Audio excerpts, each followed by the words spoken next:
Hello everybody, welcome to Mamta Vedic classes. As you know, we are reading chapter 21. The name of chapter is The Last Leaf and it is written by O. Henry.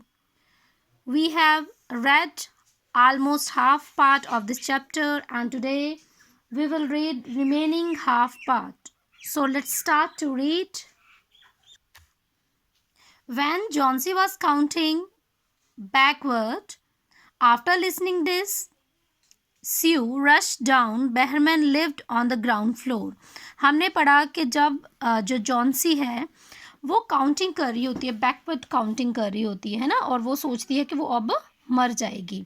तो इतना सुनकर जो स्यू है वो बहुत ज़्यादा worried होती है और वो रश डाउन अब नीचे की तरफ जाती है, क्योंकि वो थर्ड फ्लोर पे रहती थी। तो अब नीचे की तरफ जाती है और बेहरमैन के पास जाती है जो कि ग्राउंड फ्लोर पे रहता है। अब बेहरमैन कौन है? He was a 60 years old painter. वो 60 वर्ष का एक बूढ़ा पेंटर है। And his life long dream was to paint a masterpiece. और उसका एक ड्रीम था कि वो अपनी लाइफ में एक मास्टरपीस बनाए, मास्टरपीस को पेंट करे। मास्टरपीस ऐसा मेमोरेबल आर्ट बोल सकते हो आप, जिसको वो हमेशा हम याद रखते हैं। ठीक है, तो उसका ड्रीम था कि वो कोई मेमोरेबल जो है वो मास्टरपीस बनाए। But that had remained a dream. लेकिन उसका ये सपना अभी तक सपना ही था। स्यू poured out her worries to बहरमैन। अब poured out का मतलब होता है सब कुछ बता देना। अब जो स्यू है वो बहरमैन को जो भी उसकी चिंता है रिलेटेड टू जॉन्सी, तो वो सब कुछ बताती है। She told him how Johnsy was convinced that she would die when the last leaf fell. अब वो बताती है कि कैसे जॉन्सी ने अपने माइंड को कन्विंस कर लिया हुआ है कि जैसे ही लास्ट लीफ गिरेगा तो वो भी मर जाएगी। Is she stupid? आस्क्ड बहरमैन। अब बहरमैन पूछता है कि क्या वो स्टूपिड है, क्या वो मूर्ख है? How can she be so foolish? वो इतनी मूर्ख कैसे हो सकती है? She is running a high temperature, complain Sue. अब स्यू शिकायत करती है कि उसे बहुत तेज़ बुखार है। शी रिफ्यूज टू ईट और drink and that worries me a lot. और उसने कुछ भी खाने या पीने से मना कर दिया है और इससे मुझे बहुत ज़्यादा चिंता है। I will come with you and see Johnsy, Behrman said. अब इतना सुनकर जो बहरमैन है वो कहता है कि हाँ, मैं तुम्हारे साथ चलूँगा और जॉन्सी को देखूँगा। दे टिपटोड। अब टिपटोड का मतलब होता है दबे पाँव चलना। ठीक है, they tiptoed into the room Johnsy was sleeping. अब वो चुपचाप से दबे पाँव रूम में आते हैं जहाँ पर जॉन्सी सो रही थी। Sue drew the curtains together and they went to the next room. अब जो स्यू है वो कर्टन्स को ड्रू करती है, पीछे करती है, एंड फिर वो नेक्स्ट रूम में चले जाते हैं। She peeped out through the window. और वो पीप्ड आउट होता है बाहर झांकना, तो वो बाहर झांक कर विंडो से देखती है। There was only one leaf on the creeper. Creeper पर ओनली वन लीफ जो है वो रिमेनिंग होता है। It was raining heavily and an icy cold wind was blowing. अब बाहर बहुत तेज़ बारिश हो रही थी और आइसी जो कोल्ड विंड है वो भी ब्लो हो रही थी। इट सीम्ड एज दो the leaf would fall any minute now. और ऐसा प्रतीत हो रहा था कि जो तूफ़ानी और बर्फ़ानी जो हवा है वो किसी भी वक्त उस लीफ को जो थी वहाँ से गिरा सकती थी। बहरमैन डिडंट से अ वर्ड। बहरमैन ने एक वर्ड भी नहीं कहा। And he went back to his room. और वो अपने रूम को वापस चला गया। Johnsy woke up next morning. अब नेक्स्ट डे क्या होता है, जॉन्सी उठती है। In a feeble voice she asks you to draw the curtains. Feeble होता है बहुत ज़्यादा कमज़ोर, जिसको वीक बोल सकते हो।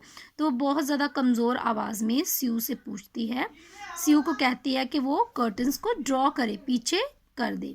स्यू वॉज नर्वस। अब स्यू जो है वो बहुत डरी हुई होती है, नर्वस होती है। She Drew back the curtains very reluctantly। अब reluctantly का मतलब होता है बिना चाहे, मतलब ना चाहते हुए। तो वो ना चाहते हुए भी कर्टन्स को पीछे की तरफ करती है। ओह, सी exclaimed as he looked at the vine creeper। जैसे ही वो वाइन क्रीपर को देखती है तो वो चिल्लाती है। क्या कहती है? ओह। अब वो क्या कहना चाहती है?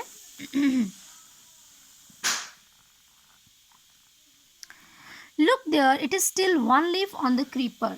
अब स्यू कहती है कि देखो अभी भी उस क्रीपर के ऊपर एक लीफ शेष है, बचा हुआ है। It looks quite green and healthy, और ये कितना क्वाइट ग्रीन लग रहा है, कितना हेल्दी लग रहा है। In spite of storm and the first wind it didn't fall. First wind होती है बहुत ज़्यादा तीव्र या बहुत ज़्यादा हानिकारक, जो जिसको बोल सकते हो आप। तो वो कहती है कि इतने भयानक तूफान के बाद और इतनी ज़्यादा हवा के बाद भी वो नहीं गिरा। I heard the wind last night said Johnsy. अब जॉन्सी कहती है कि हाँ, मैंने भी रात को विंड की आवाज़ सुनी। I thought it would have fallen, और मैंने सोचा कि यह गिर चुका होगा। It will surely fall today. अगर नहीं भी गिरा तो आज ज़रूर ये गिर जाएगा। देन आई विल डाई, और मैं मर जाऊंगी। You wouldn't die said Sue energetically. अब बड़ी ऊर्जा के साथ, बड़ी एनर्जी के साथ स्यू कहती है कि नहीं, तुम नहीं मर सकती। You have to live for your friends. What would happen to me if you die. वो कहती है कि तुम्हें अपने मित्रों के लिए, अपने दोस्तों के लिए जीना होगा, ठीक है। और वो कहती है कि अगर तुम मर जाओगी तो मेरा क्या होगा। Johnsy smiled weekly and closed her eyes. अब बड़ी, क्योंकि वो वीक हो चुकी है बिकॉज ऑफ फीवर, तो वो बड़ी वीक सी स्माइल के साथ हंसती है एंड क्लोज्ड हर आइज, और फिर अपनी आंखें बंद कर लेती है। आफ्टर एवरी आवर और so she would look out of the window and find the last still the leaf still there. अब थोड़ी थोड़ी देर के बाद, आफ्टर एवरी 1 आवर, वो आंखें खोलती है और विंडो से बाहर उस लीफ को देखती है कि वो अभी तक भी वहीं पर ही था। It seem to be clinging to the creeper, और वो ऐसे लग रहा था कि जैसे वो क्रीपर के साथ चिपक गया हो। क्लिंगिंग होता है चिपकना, जैसे बच्चा अपनी माँ के साथ चिपक जाता है ना, कि मुझे उठाओ उठाओ, वो नहीं पीछे हटता। तो उसी तरह से ऐसे लग रहा था कि वो जो लीफ है वो क्रीपर से चिपक गया हो। In the evening there was another storm but the leaf didn't fall. अब शाम को दोबारा से बहुत ज़्यादा स्टॉर्म था, लेकिन इसके बावजूद भी लीफ जो था वो नहीं गिरा। जॉन्सी ले for a long time looking at the leaf. अब जॉन्सी बहुत समय तक लेटे लेटे उस लीफ को देखती रही। Then she called out to Sue. अब वो स्यू को बुलाती है। I have been a bad girl. You have looked after me so lovingly, and I have not cooperated with you. अब वो कहती है कि मैं बहुत बुरी लड़की हूँ, तुमने मुझे इतने प्यार से ट्रीट किया, मुझसे इतना कॉपरेट किया, but I have been depressed and gloomy. लेकिन मैं बहुत ज़्यादा डिप्रेस्ड हो चुकी थी, बहुत ज़्यादा उदास हो चुकी थी। The last leaf has shown me how wicked I have been. और इस लास्ट लीफ ने मुझे ये बताया कि मैं कितनी बुरी हूँ। I have realise that it is a sin to want to die. और मुझे ऐसा रियलाइज हो रहा है कि मरने के बारे में सोचना एक बहुत बड़ा सिन है। And after that Sue hugged Johnsy. अब जो स्यू है वो जॉन्सी को हग करती है। Then she gave her lots of hot soup and a mirror. अब जो स्यू है वो जॉन्सी के लिए सूप लाती है और उसके लिए मिरर लाती है। Johnsy combed her hair. अब जॉन्सी अपने हेयर को कॉम करती है एंड स्माइल ब्राइटली, और स्माइल करती है। In the afternoon the doctor came. अब दोपहर के टाइम डॉक्टर आते हैं। After examining his patient he told Sue Johnsy now has the will to live.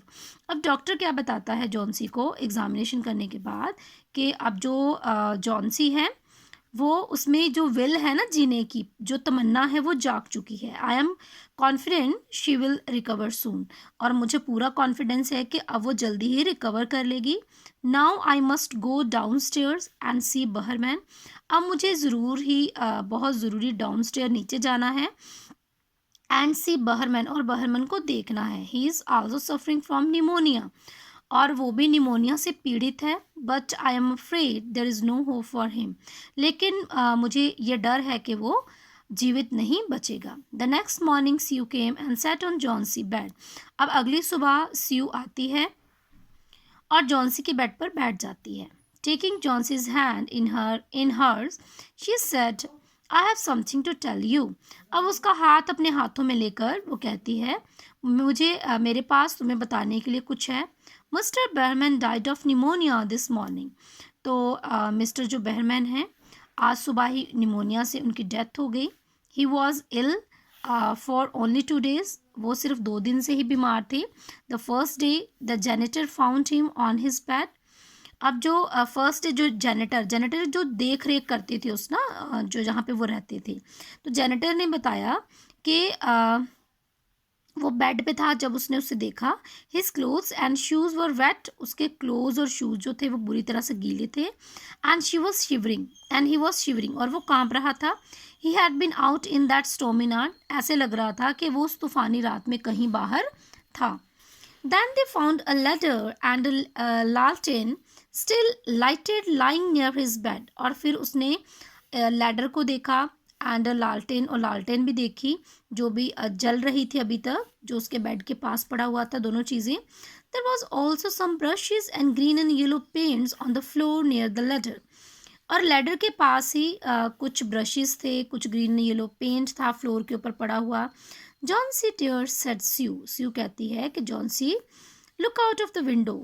Window से बाहर देखो। Look at that ivy leaf. उस आईवी लीफ को देखो। Have not you wondered why it doesn't flutter when the wind blows. उसे देखकर क्या तुम्हें हैरानी नहीं होती कि जब हवा चलती है तो वो फ्लटर नहीं करता। फ्लटर होता है फड़फड़ाना, तो वो फड़फड़ाता नहीं है। That is Behrman's masterpiece. ये बहरमन का मास्टरपीस है, मेमोरेबल आर्ट है। He painted it the night the last leaf fell. इसने ये जो मास्टरपीस है उस टाइम पे पेंट किया था जबकि लास्ट लीफ जो था वो गिर चुका था। तो इस तरह से थ्रू द स्टोरी राइटर एक तो हमें जो एक विल पावर है ना, जो रिकवर करती है इंसान को बड़ी से बड़ी बीमारी से, तो विल पावर को स्ट्रॉन्ग करने का मैसेज देता है। और दूसरा राइटर हमें ये भी बताता है कि किसी के किए हुए काम से दूसरे पर्सन से इतना अफेक्ट पड़ता है कि वो उसकी लाइफ को भी सेव कर सकता है ना। तो यही हमारी स्टोरी थी last leaf. I hope you all enjoyed this story. Thanks for watching my video. We will meet in our next video. Till then, take care. Bye bye.